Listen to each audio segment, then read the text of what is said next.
All right, folks, Samori Benjamin here at Madison Square Garden at the Big East semifinal. Here with a very, very special guest. Not too special. Very special. College legend, all right, longtime NBA star, and now a great broadcaster for Fox Sports and many other networks. Jim Jackson, thanks for joining me, and great to meet you, my brother. Nah, thank you for having me, brother. Hope you're enjoying this Big East tournament, man. Yeah, you know what? It's my first time covering the Big East tournament. Oh, nothing like it. Yeah, and I'm from New York, you know, but St. John's hasn't really been that good, and so over the years, I've never really been that interested in coming, you know, I'm into the NBA, Knicks and all that, but St. John's this year, first time in the semifinals in 24 years. Just, what do you think of their team? I like the makeup, even though it's 11 new faces, which is extremely difficult to kind of mold together, get together, to play well, play consistent as you can. But because you have a level of maturity, I love Danis Jenkins, I love Ledlam, I love Soriano, you know, Jordan Dingle coming in, R.J. Lewis Jr., all those guys have something about them. Again, you're trying to get 11 new faces to join together to figure out how to win in one of the toughest conferences in the country. But yet you find yourself on the precipice of advancing to the championship game, but also more importantly too with that, of having a chance to play in the NCAA tournament. You know, Rick Pitino, St. John's head coach, when you were playing college ball, Rick Pitino was a big name in college basketball, and he's had a lot of success. And him coming to St. John's, like I said, St. John's had been very dormant.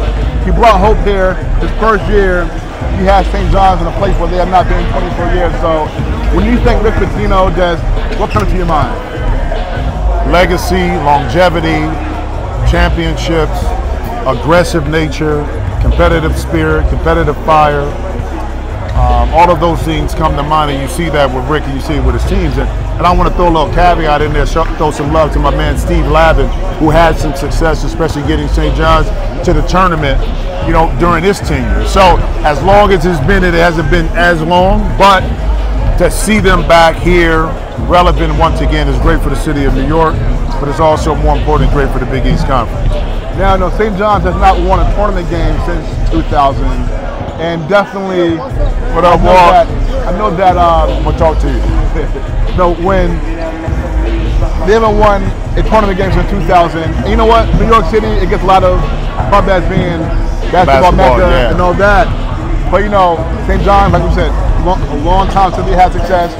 Not a whole lot of New York City basketball players out there like there used to be. When you think of just New York ballers, and you came up from Ohio, and you went against a lot of great ball players. What is your thoughts on New York City basketball? Well, it's changed a lot because of prep schools. A lot of local New York talent has left the state, left the city, and gone to prep school. Back in the day, it was a concentration of so many great basketball players in New York. You can just come in and pluck them and pick them the way you want. But the way the game has changed, and recruiting and going to school, it has affected New York basketball in that regard. It's more spread out, it's more national, but it's nothing like being able to come in New York and play, especially in Madison Square Garden, because of the aura, the history of basketball. You know, Indiana is known for basketball, so is New York, but in different ways. It's more of the street ball legends, being able to dribble, to be a showman, but also have a high IQ for the game. And I was fortunate coming through that I played with a lot of New York basketball players my age or even older. No doubt. And I want to get to just your time real quick playing high school ball in Ohio and all that. But before that, you mentioned the Garden. What's your most special moment here at the Garden? Well, the first time I got a chance to play was my second year in the league. From watching on TV. I never came to a game. I never played before my second year. But it was everything I expected, which is there's probably some places that before they did the renovations that are probably architecturally better constructed, but the feel is authentic here. When they dim the lights and who's sitting on the front row and the aura of basketball, all of that plays into why it's the Mecca and why people want to come and perform. So to me, it was everything I thought it was. It was two places, this and the Forum. The original Forum in LA, those were the two places, and one more was the original Boston Garden. Those three iconic places lived up to the bill, despite probably not being the most aesthetically pleasing places from you know, but now with the renovations, but it's the people that make this building. That's what makes this building special. No doubt, I agree. Now, first time I heard about you was when you were at college, Ohio State. Started there, playing in the Big Ten. But you know, before that, of course, you grew up in Ohio. You from Toledo, Ohio? Yeah. Okay, so what was the basketball landscape like for you growing up, and how did you get into the game? I mean, I played football growing up, to be honest with you, growing up in the neighborhood.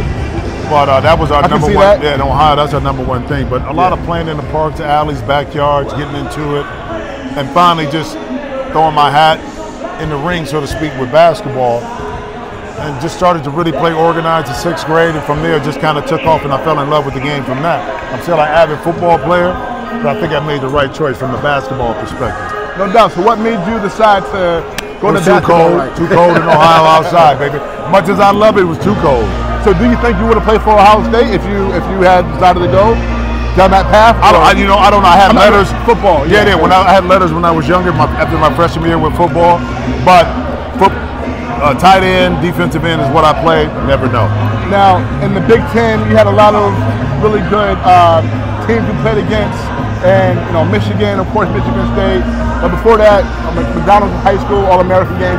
What was that like for you being in that game? It was an honor, because that's something as a high schooler you look at, you aspire to, because when you're growing up, you see guys play the McDonald's game, you know, from the inception of it to all the legends that's played in it, and to be honored as one of the top 25, to be able to play in that game says a lot. And it means a lot, not just to you, to your family, to the city that you're from, because you represent so much more. So I was honored to be able to play at that time. Last one for you. Just your time, all right, first of all, yes, this tournament here, what do you think St. John's needs to do to pull off a big upset here? I mean, anything can happen in a one-game scenario. Trust me, I've been there before. Here's the thing that has to happen. I mean, for St. John's, they have to limit their own mistakes. They can't turn the ball over. Their offense is going to be their best defense, meaning high-quality shots. And then when they have an opportunity to get to the free throw line and create some easier opportunity for themselves, they got to take advantage of it. They played UConn close in both games, but it's those little minor errors that allow UConn to go on a run to counter off their mistakes. If they can limit their mistakes, I think they'll have a really good shot.